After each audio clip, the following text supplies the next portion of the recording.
রাধে রাধে বন্ধুরা, রাধারানীর পরিবারে তোমাদের সকলকে স্বাগত। আজকে আবার আরেকটি রেসিপি নিয়ে চলে এলাম। আজকে তোমাদের সাথে আমি শেয়ার করব অন্যরকম স্বাদে ব্রোকলির একটি রেসিপি।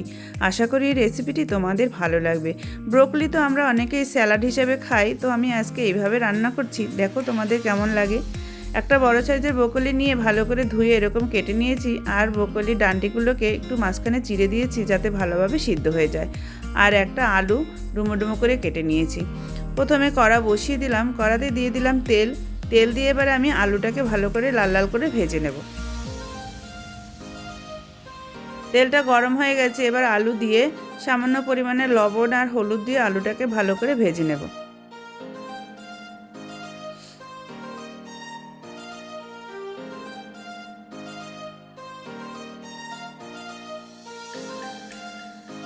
দেখো আলুটা কিন্তু ভাজা হয়ে গেছে, এবার আলুটা তুলে নেব।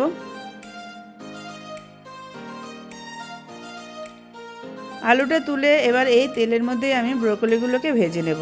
ব্রোকলি কিন্তু লাল লাল করে ভাজবো না, জাস্ট একটু হালকাভাবে একটু নেড়েচেড়ে আমি তুলে নেব। আর এটা ভাজার সময় কিন্তু আমি লবণ হলুদ কিছুই ইউজ করিনি, শুধু একটু নেড়েচেড়েই আমি তুলে নেব। এটা না ভাজলেই ভালো হয়, তবে আমি একটু একদম কাঁচা কাঁচা আমার ভালো লাগছিল না, তাই একটুখানি আমি তেলের সাথে একটু নেড়ে নিলাম। দেখো এটা কিন্তু আমার ভাজা হয়ে গেছে, এবার আমি তুলে নেব।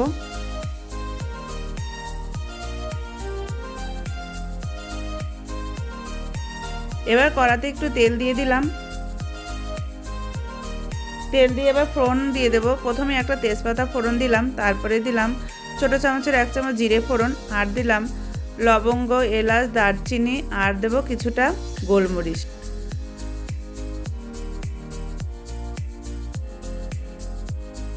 ফোড়নটা ভাজা হয়ে গেলে পরে এবার আমি দিয়ে দেবো আদা বাটা। আদা বাটা দেওয়ার পরে খুব ছিটছিল, তারপরে আমি একটুখানি লবণ দিয়ে দিলাম। দিয়ে নেড়েচেড়ে আদাটা একটু ভালোভাবে কষিয়ে নেব। তারপরে দিয়ে দিলাম বড় সাইজের একটা টমেটো পেস্ট করে রেখেছিলাম সেটা। এবার আদা আর টমেটো ভালো করে কষিয়ে নেব।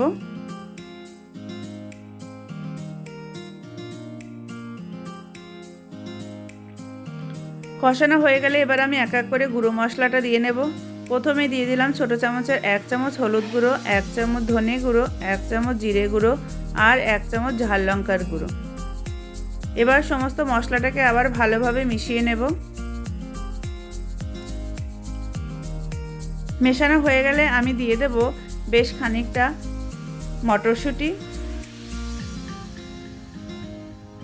মটরশুঁটি দিয়ে এবার ভেজে রাখা আলুটাও দিয়ে দেব, যাতে আলুটা কষানোর সময় ভালোভাবে সিদ্ধ হয়ে যায়।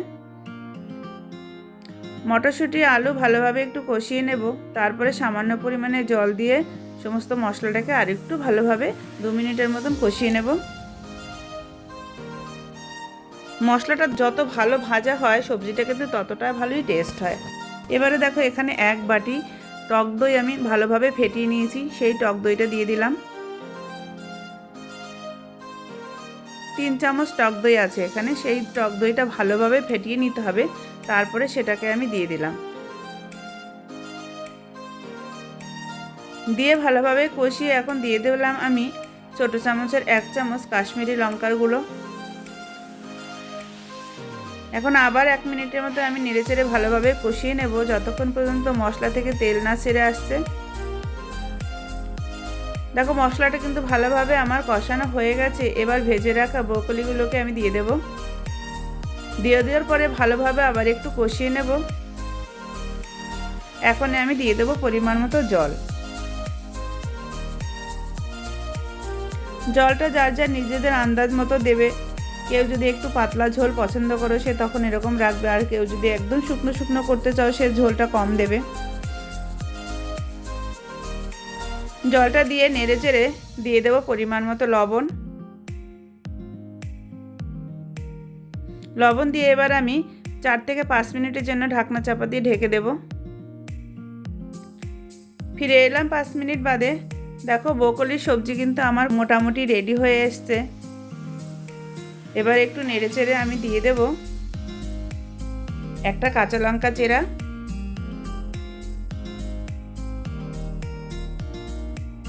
আর দিয়ে দিলাম একটুখানি কসুরি মেথি।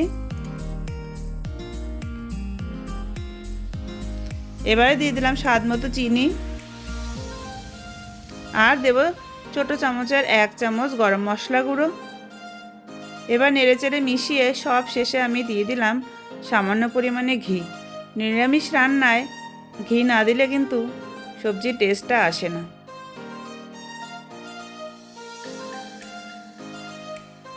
হয়ে গেল আমার রেসিপিটি।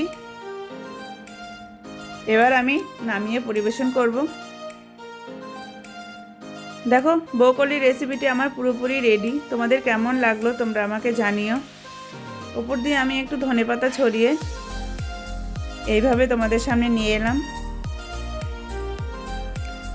এই রেসিপিটি যদি তোমাদের ভালো লাগে লাইক শেয়ার কমেন্ট করো, আর এরকম নিত্য নতুন রেসিপি পাওয়ার জন্য আমার চ্যানেলটিকে সাবস্ক্রাইব করে রাখার অনুরোধ রইল। এই ব্রোকলি রেসিপিটি গরম ভাত, রুটি, পরোটা সব কিছুর সাথে কিন্তু দারুণ লাগে বন্ধুরা। তোমরা একদিন হলো এই রেসিপিটি ট্রাই করো। আজ তাহলে আসি, দেখা হবে নতুন একটি রেসিপি নিয়ে। রাধে রাধে।